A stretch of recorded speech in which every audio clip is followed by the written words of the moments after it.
I'm Ro, your wholesome beauty expert here at Lemonbox Beauty, where we enhance your natural beauty with our natural products. And today we're going to talk about our lip scrub. If you've never tried a lip scrub before, the main purpose of a lip scrub is to exfoliate and remove any dry, flaky skin from your lips. People get body scrubs and all these different types of scrubs for their skin, but they always forget a very important piece of their body, and that is our lips. Something that we use every day. It gets a lot of wear and tear. There are 4 easy steps that go with our lip scrub. Step 1, you're gonna wet your lips. Step 2, you're actually gonna go in with clean, cleansed hands with about a dime size to quarter size amount of your lip scrub, somewhere around here.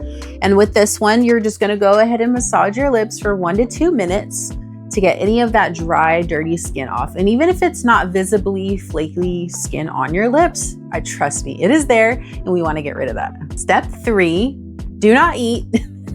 We're gonna go ahead and rinse it off and wash our lips off. Now that your lips have been exfoliated, when you apply your favorite Lemonbox Beauty lip balm, it absorbs properly and ultimately gives you way more hydrated, moisturized lips. Thanks for shopping Lemonbox Beauty, your perspectives inside.